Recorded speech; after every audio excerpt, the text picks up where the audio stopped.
Starting out, just a little variety, showing a couple of breeds in hand. Out first from the American Northwest, originally the Appaloosa. Oh, wow.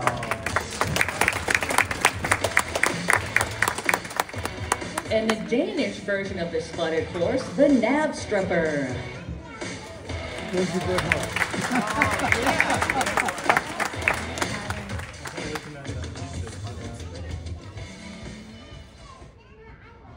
This colorful breed with close ties to Native Americans stands out because of its spots and other cool patterns. This is the Appaloosa mare. Her name is Cool Karma.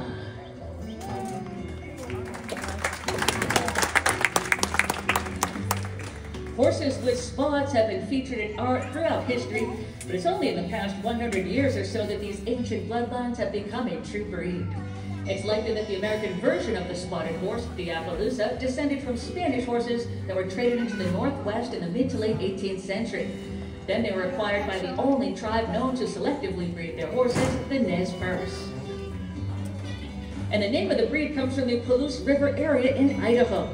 Settlers first referred to these unusually colored horses as in Palouse, then a Palusi, and eventually just Appaloosa. The original Nez Perce Appaloosas nearly died out after the Nez Perce War in 1876, when the U.S. military confiscated the tribe's horses. A few, though, did survive into the 20th century. In the 1930s, horsemen established the Appaloosa Horse Club to help revive and improve the breed. So the Appaloosa of today carries genes of other breeds, especially quarter horse, thoroughbred, and Arabian. While they're best known as a Western-style horse, you'll also find them in English disciplines and riding activities like three-day eventing, show jumping, and fox hunting, along with endurance riding and trail riding. Appaloosas are also bred for horse racing. This breed is distinctive for several traits. They have mottled skin, especially around the eyes and mouth, a skinned mane and tail, visible sclera, that's the whites of their eyes like we have, and striped hooves. It is one of the most distinctive and recognizable horse breeds in the world. Breeders are continuing to refine the traits that make the Appaloosa really stand out in the horse world. So Cool Karma, that's Karma, it's actually Cool with a K. She was born in 2018 and she's on loan from Deanna Sluter of Dandridge, Tennessee. I would hand for our pair, that's Faith and Cool.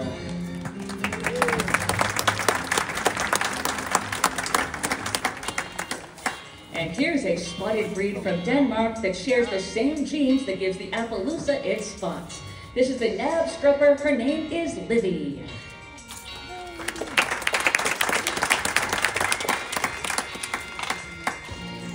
Combine the beauty and athletic ability of a fine sport horse with an eye-catching pattern of spots, and you have the Knabstrupper, a spotted horse breed with a fascinating history. That history begins with a chestnut mare with an unusually spotted coat. She was purchased from a Spanish cavalry officer by a Danish butcher. Her name, by the way, was Flava Hoppen. She was then bred to a Fredericksborg stallion, and the result was a wildly colored colt, or boy horse. His name was Flava Kingston. This colt grew up to sire many spotted offspring. The mother and son continued to breed with various other horses, and by 1812, their progeny became the basis of the Knabstrupper breed. They carried Danish officers in war and traversed the globe as circus horses. It was an all-around breed that could be driven in harness or ridden under saddle. Now today, they're highly sought after for dressage, driving, three-day eventing, and more. While their popularity across Europe and the U.S. has increased, they're still relatively uncommon. And very similar to the American Appaloosa, the Danish Knabstrupper also traces back to Spanish horses. With bloodlines from the prehistoric spotted horses of what is now Spain, the Knabstrupper, just like the Appaloosa, carries the LP gene. And in the 1970s, Appaloosa stallions from the U.S. were used to infuse new blood, and the Knabstrupper found new life. There are many different coat patterns that might come with this particular breed, including the popular leopard. There's also varnish, blanket, snowcap, and snowflake. Few spot horses have a mostly white coat, but will produce spotted foals. And there are three types of Knabstruppers in the world. The Baroque type excels as a carriage and dressage horse. The sport horse type is found in three-day eventing and show jumping, and there's also a smaller pony type. Now, Livy's color and pattern is known as bay varnish. She was foaled, which means born, in 2015, and she's on loan from Murder Hollow Farm of Spring City, Pennsylvania. She's a tall girl, about 16.3 hands. Remember, a hand is equal to 4 inches. We measure horses from the ground to the highest point on their withers. Withers is that bump where their neck meets their back. Have a hand for our pair, that's Melody and Libby.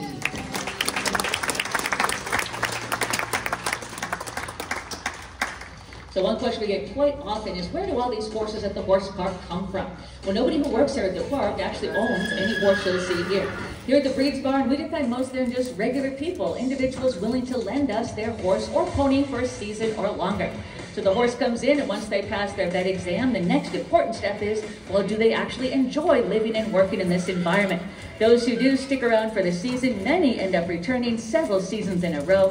Only a very small number, less than a handful, have been donated to the Breed's Barn.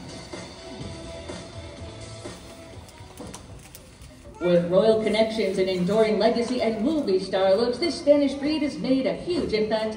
Please welcome the Andalusian horse, Listo YR.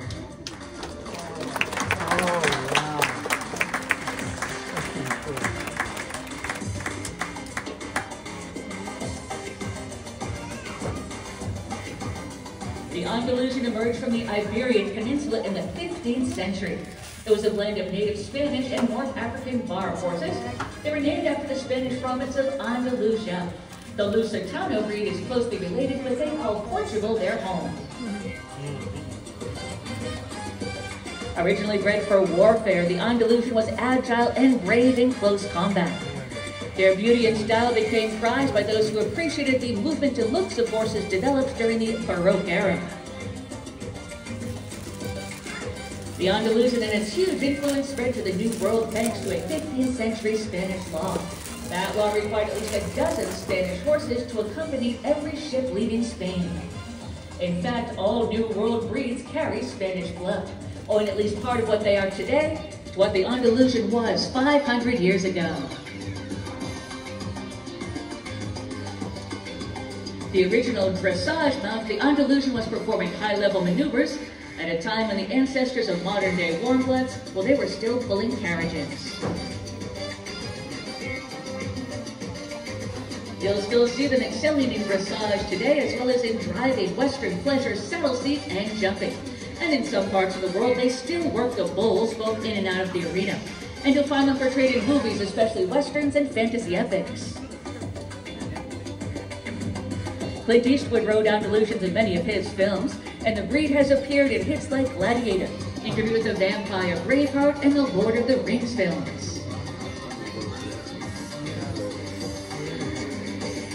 The Andalusian was key in the development of many breeds, especially the Lipizzan and the Frisian. Common coat colors for the breed include gray or bay. Here in the U.S., 80% of Andalusians are gray in color. Like all gray-colored horses, they're born dark brown or black, and their color gradually lightens as they age.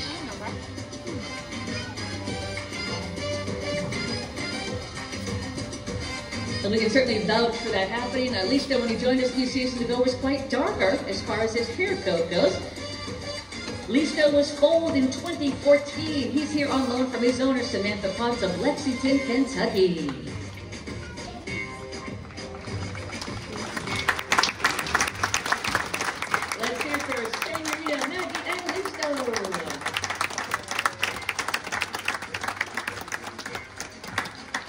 Another question we get quite a bit is, do our horses ever get to leave their stalls? And all of our Breed's Barn horses spend all night outdoors, hanging out with their buddies, eating grass and hay. We're pretty sure some of them, especially the lighter colored ones, I'm talking about you, Listo, have a contest to see who can get the dirtiest.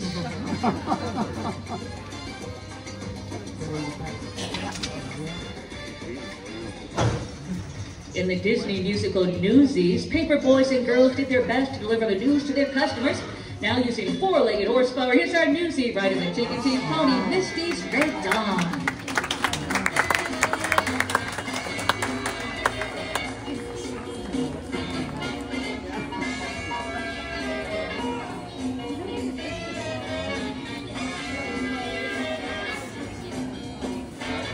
Living free on an island, this breed became famous thanks to Marguerite Henry's books and the annual Pony Swim and Auction.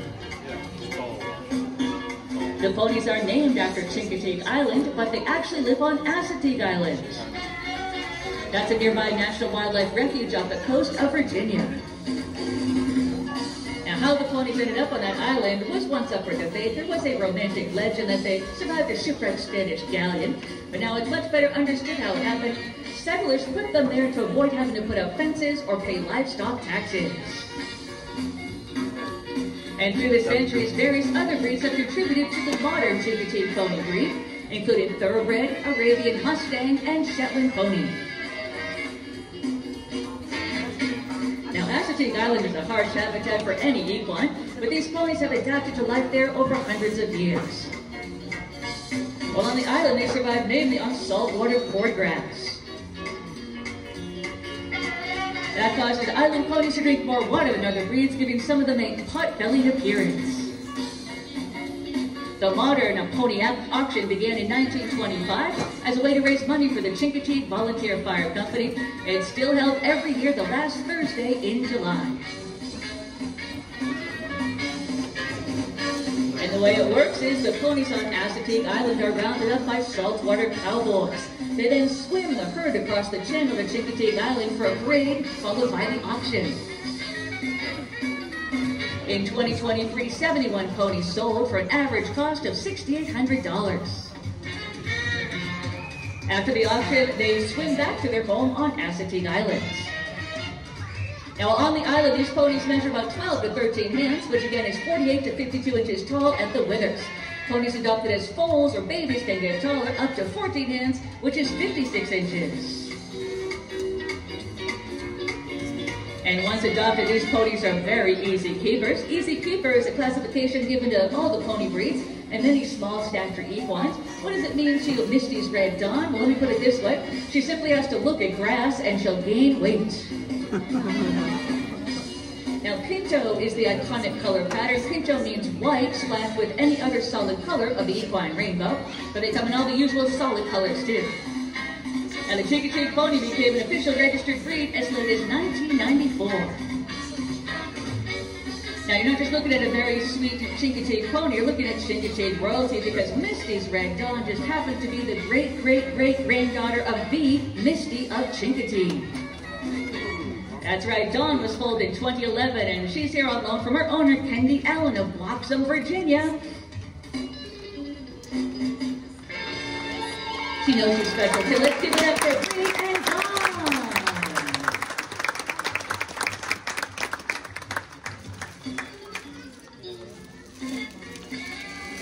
And Dawn was also a member of the Chincoteague Pony Drill Team as well, so she's had quite a really cool career. Just a reminder, folks, don't forget to check out our other barns that don't have shows listed, but they're always open, including the Kids Barn and the Mounted Police Barn. Now, back in the days of heavy horses and daring knights, few sounds were as terrifying as the thunder of hooves approaching for battle. Can you hear the thunder? Well, don't worry. Here he comes, the English Shire. Oh.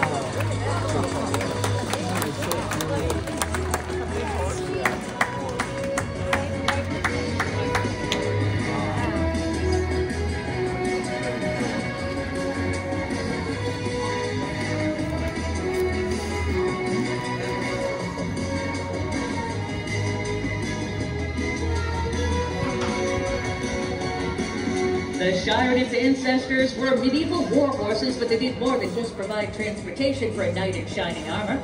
They were also trained for close contact warfare and for jousting battles. The Shire had the strength and stamina to carry a heavily armored knight into and out of battle. And during the battle, they were encouraged to trample the bodies of fallen enemies and even kick and bite on command.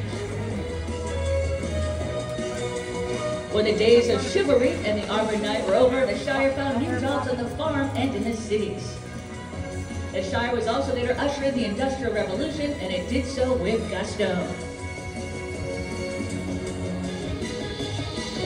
It kept commerce flowing by pulling coal carts, horse-drawn omnibuses, railway vans, river barges, and merchants' wagons. Once considered rare and endangered, the population has recovered and the Shire is no longer in danger of disappearing. So where might you find the Shire out in the world today? Well, you'll find them in the show ring, working in agriculture, logging operations, and in pulling contests. Shires average 17.2 hands tall and can weigh well over a ton, making them the tallest and heaviest of all the draft breeds. They come in colors of bay and black, and there are a few grays in the world too. Now his name is Flynn, but his full official name is Big Sky Tufts Bandit. He loves nothing better than to dress up as the Green Knight and carry his knight out there. We don't think he's ever felt a harness on his back. He's always been a riding Shire. He was foaled in 2013. He's on loan from Casey Stormenter, Brazil, Indiana. Let's hear it for our knight, Ella and Flynn.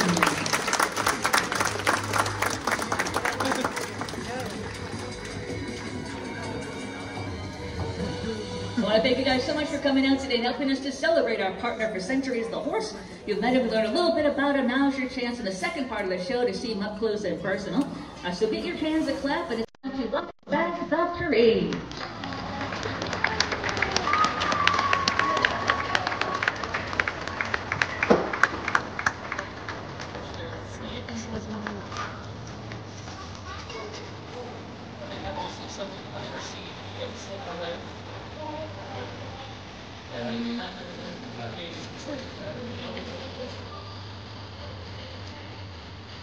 As they come to line up down the center river, our Indian horses are as well. Two great examples of what the LP or leopard complex gene does in horses from different continents. Thank you guys so much for your enthusiasm. One more time, let's hear it for our performers.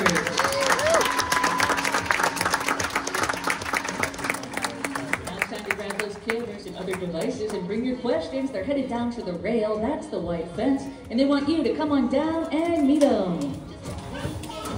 And the way this part of the show works is the horses will stay in one spot. You're welcome to roam around and meet them.